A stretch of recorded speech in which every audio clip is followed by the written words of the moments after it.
الحمد لله وكفى وسلام على عباده الذين اصطفى أما بعد فأعوذ بالله من الشيطان الرجيم بسم الله الرحمن الرحيم ومن أظلم ممن كتم شهادة عنده من الله وما الله بغافل عما تعملون وقال الله تبارك وتعالى إن الشرك لظلم عظيم صدق اللہ العظیم۔ معزز سامعین، آج پوری دنیا میں ظلم کے چرچے ہیں اور پوری دنیا میں ظالموں کو ختم کرنے کے لیے اللہ کے دربار میں دعائیں کی جا رہی ہیں۔ مکہ مکرمہ میں، مدینہ منورہ میں، نمازوں میں، قرآن خوانی کے بعد اجتماعات میں، دینی مراکز میں بڑے زور کے ساتھ ہم یہ دعائیں کر رہے ہیں کہ اللہ ظالم کو چن چن کر ختم فرما دے، ظالم کو ہلاک فرما دے، ظالم کو عبرتناک سزا دے تاکہ لوگ دیکھتے رہ جائیں۔ سوال یہ پیدا ہوتا ہے کہ کہیں ہم بھی ظالم تو نہیں ہیں؟ ہم نے ظالم کس کو تصور کر رکھا ہے؟ ٹھیک ہے، وہ تو ظالم ہے ہی جو انسانی جانوں پر ظلم کر رہے ہیں، فتنے اور فساد کر رہے ہیں، تشدد برپا کر رہے ہیں، انسانیت کے ساتھ کھیل رہے ہیں، ظلم کا ننگا ناچ کر رہے ہیں، کہ وہ تو ظالم ہے ہی۔ لیکن کہیں ہم بھی ظالم تو نہیں ہیں؟ ہم اپنی بربادی کے لیے خود ہی دعائیں تو نہیں کر رہے ہیں؟ قرآن کریم میں بے شمار آیتیں ہیں، فمن اظلم ممن کذب علی اللہ، فمن اظلم ممن افترى علی اللہ کذبا، ومن اظلم ممن منع مساجد اللہ۔ بہت ساری آیتیں ہیں جس میں اللہ پاک فرما رہے ہیں اس سے بڑا ظالم کون ہوگا، اس سے بڑا ظالم کون ہوگا۔ یہ ساری چیزوں کو اس وقت میں بیان نہیں کیا جا سکتا، مختصراً کچھ باتیں عرض کرنی ہیں کہ ہم اپنا جائزہ لیں کہ کہیں ہمارا شمار ظالم میں تو نہیں ہے۔ ظلم اس کو کہتے ہیں کہ جو چیز جس کے لیے بنائی گئی ہو اس کو اس محل پر نہ رکھنا۔ اللہ نے ہم کو جس کام کے لیے پیدا کیا وہ کام نہ کرنا ظلم ہے۔ اپنے ہاتھ پیروں کو شریعت کے بجائے طبیعت کے مطابق استعمال کرنا یہ ظلم ہے۔ اپنے دامن پر گناہوں کے داغ لگانا یہ ظلم ہے۔ کیا فرمایا؟ وَمَنْ أَظْلَمُ مِمَّنْ كَتَمَ شَهَادَةً عِنْدَهُ مِنَ اللَّهِ۔ اس سے بڑا ظالم کون ہوگا جو چھپائے اس شہادت کو جو اس کو اللہ کی جانب سے ملی ہے۔ ہمیں اللہ کی طرف سے اسلام ملا، ہمیں اللہ کی طرف سے شہادت ملی، ہماری رہبری اور رہنمائی کے لیے انبیاء علیہ السلام آئے اور انہوں نے ہمیں دین شریعت کو سمجھایا، حق کیا ہے، باطل کیا ہے، صحیح کیا ہے، غلط کیا ہے، یہ ساری چیزیں نبی رحمت صلی اللہ علیہ وسلم نے ہمیں سمجھائیں۔ تو وہ اسلام کے ہم ریپریزنٹیٹیو ہیں، وہ اسلام کے ہم نمائندے ہیں۔ ہماری ذمہ داری یہ تھی کہ ہم اسلام کو پیش کرتے غیروں کے پاس، لیکن ہم غیروں کو کیا پیش کرتے؟ ابھی ہماری حالت ہی بری ہے۔ فکر دانش آزما کے کیا کروں، ہوش میں زمانے کو لا کے کیا کروں، جاگنے والے ابھی جاگے نہیں، سونے والوں کو جگا کر کیا کروں، کہ ہماری زندگی ہم اٹھا کر دیکھیں کہ صبح سے شام تک ہم اللہ کی نافرمانی کر کر کتنا اپنی جان پر بھی ظلم کر رہے ہیں اور انسانیت پر بھی ظلم کر رہے ہیں۔ اسی لیے کسی نے کہا کہ اسلام سب سے بہترین مذہب ہے اور مسلمان سب سے بدترین قوم ہے، اس لیے کہ ان کو اسلام ملا، ان کو شریعت ملی، ان کو مکمل اور کامل دین ملا، یہ اس دین کو چھوڑ کر پتہ نہیں کہاں کہاں رال ٹپکا رہے ہیں اور کس کس کو فالو کر رہے ہیں اور کس کس کو اپنا رول ماڈل انہوں نے بنا رکھا ہے اور کس کے پیچھے یہ اپنی زندگی کو گزار رہے ہیں۔ ہونا تو یہ چاہیے تھا کہ اسلام ہماری زندگیوں میں ہوتا ہم زبانی نہیں عملی دعوت دیتے۔ آج اسلام ہماری تقریروں میں ہے، آج اسلام ہماری کتابوں میں ہے، آج اسلام ہماری لائبریریوں میں ہے، لیکن آج اسلام ہماری زندگیوں میں نہیں ہے۔ صحابہ نے زبان سے نہیں عمل سے دعوت دی تھی، کہتے تھے کونو مثلنا، ہماری طرح ہو جاؤ۔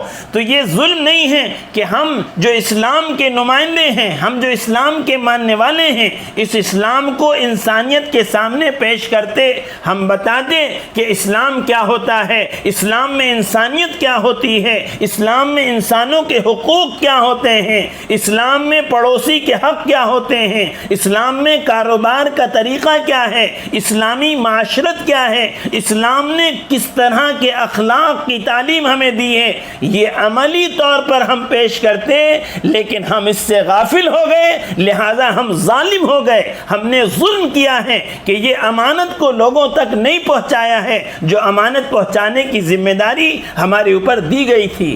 لوگ ہماری جانوں پر ظلم کر کر ہماری جانوں کو ختم کر رہے ہیں، یہ تو ہماری دنیا کا نقصان کر رہے ہیں، لیکن ہم لوگوں کو اسلام نہ پہنچا کر، اپنی عملی زندگی میں اسلام نہ لا کر لوگوں کی آخرت خراب کر رہے ہیں، تو ہم تو اس سے بڑا ظلم کر رہے ہیں۔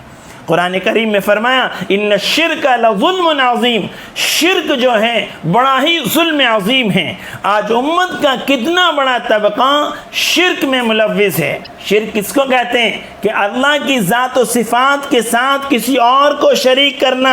رازق اللہ ہے، خالق اللہ ہے، مالک اللہ ہے، پالنہار اللہ ہے، حاجت رواں اللہ ہے، مشکل کشا اللہ ہے، اولاد کا دینے والا اللہ ہے، کاموں کا بنانے والا اللہ ہے، منتوں کا پورا کرنے والا اللہ ہے، ضرورتوں کا پورا کرنے والا اللہ ہے، حالات سے باہر نکالنے والا اللہ ہے، صحت اور بیماری کا دینے والا اللہ ہے، موت اور حیات کا مالک اللہ ہے، کامیابی اور ناکامی کا دینے والا اللہ ہے۔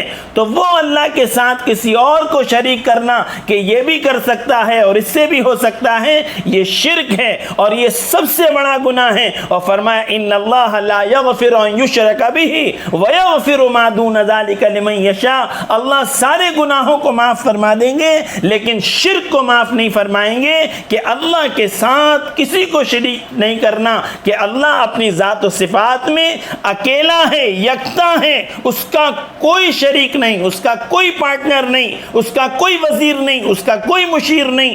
اس اللہ کے ساتھ اپنے تعلق کو صحیح کرنا، توحید، ایک اللہ پر یقین، اللہ کو اپنا رب اور خالق مالک ماننا، کامل بھروسہ اللہ پر، کامل یقین اللہ پر، یہ ضروری ہے۔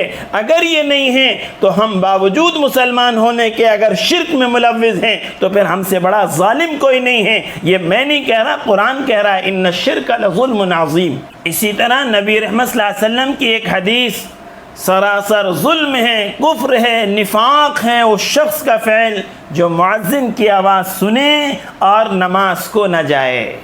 نماز کے بغیر دین نہیں ہے۔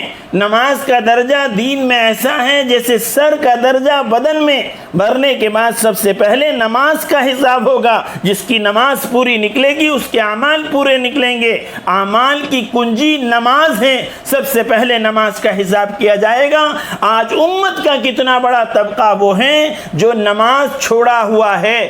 تو نبی رحمت صلی اللہ علیہ وسلم کی اس حدیث کے روح میں ہم نماز چھوڑ کر ظالم نہیں ہیں۔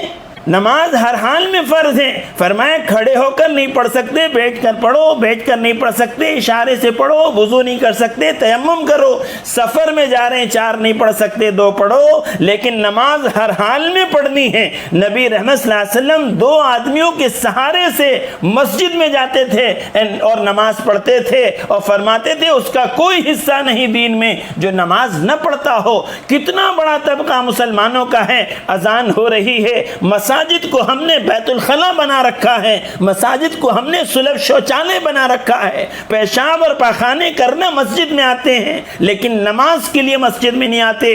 اذان ہوتی ہے، موبائل والا اپنا موبائل نہیں چھوڑتا، تجارت والا اپنی تجارت نہیں چھوڑتا، کھیلنے والا اپنا کھیل نہیں چھوڑتا، سونے والا اپنی نیند نہیں چھوڑتا، اللہ کا منادی پکارتا رہتا ہے اور ہم اپنے مشغلوں میں آرام سے لگے رہتے ہیں۔ امت کا کتنا بڑا طبقہ بے نمازی ہے، تو کیا ہم ظالم نہیں ہیں؟ اس لیے جائزہ لینے کی ضرورت ہے کہ ہم ظالم کی بربادی کی اور ظالم کی تباہی کی اور ظالم کو ٹھکانے لگانے کی اور ظالم کے عبرتناک انجام کی اللہ سے دعائیں کر رہے ہیں۔ اپنی زندگی کا جائزہ لیں کہ ہم کتنا ظلم کر رہے ہیں کہ اللہ نے ہمیں جس کام کے لیے پیدا کیا تھا وہ کام چھوڑ کر سارے کام کر رہے ہیں۔ ہمارا پوری زندگی شریعت کے خلاف ہے، یہی سب سے بڑا ظلم ہے۔ ہمارے دامن گناہوں سے داغدار ہیں، یہی سب سے بڑا ظلم ہے۔ اللہ کا اہم فریضہ، ایمان کے بعد سب سے ضروری چیز نماز، امت کے 95% طبقے میں نہیں ہے، یہی سب سے بڑا ظلم ہے۔ پھر حالات کا شکوہ کیوں ہے؟ پھر یہ کیوں کہتے ہیں کہ اللہ کیا کر رہا ہے؟ پھر یہ کیوں کہتے ہیں کہ اللہ ہماری مدد نہیں کر رہا؟ اللہ کے نام پر جس اللہ نے زمین اور آسمان بنایا، جس اللہ نے زندگی کا نظام چلایا، جس اللہ نے صحت اور جوانی دی، جس اللہ نے کھانے اور پینے کو دیا، اس اللہ کے لیے تمہارے پاس 10 منٹ مسجد کو جانے کو نہیں ہے اور امیدیں لگا رہے ہو کہ مدد ایسے ہو جیسے صحابہ کی تھی اور اللہ ایسے ظالم کو غرق کریں جیسے فرعون کو کرا تھا، اللہ ظالم کو ایسے دھسائیں جیسے قارون کو دھسایا تھا، اللہ ظالم کو ایسے جوتے پڑوائیں جیسے نمرود کو پڑوائے تھے۔ دھوکہ ہے، دھوکہ ہے، دھوکہ ہے۔ ہمیں اپنی زندگیوں کو بدلنا ہوگا، اپنے اندر کے ظلم کو نکالنا ہوگا، ورنہ ہم خود اپنی بربادی کی دعائیں کرنے والے بن جائیں گے۔ اللہ تعالیٰ سے دعا ہے اللہ تعالیٰ ہمیں صحیح سمجھ عطا فرمائے اور اللہ ہماری زندگی کو شریعت اور سنت کے مطابق گزارنے کی توفیق عطا فرمائے۔ وآخر الدعوانا الحمد للہ رب العالمین۔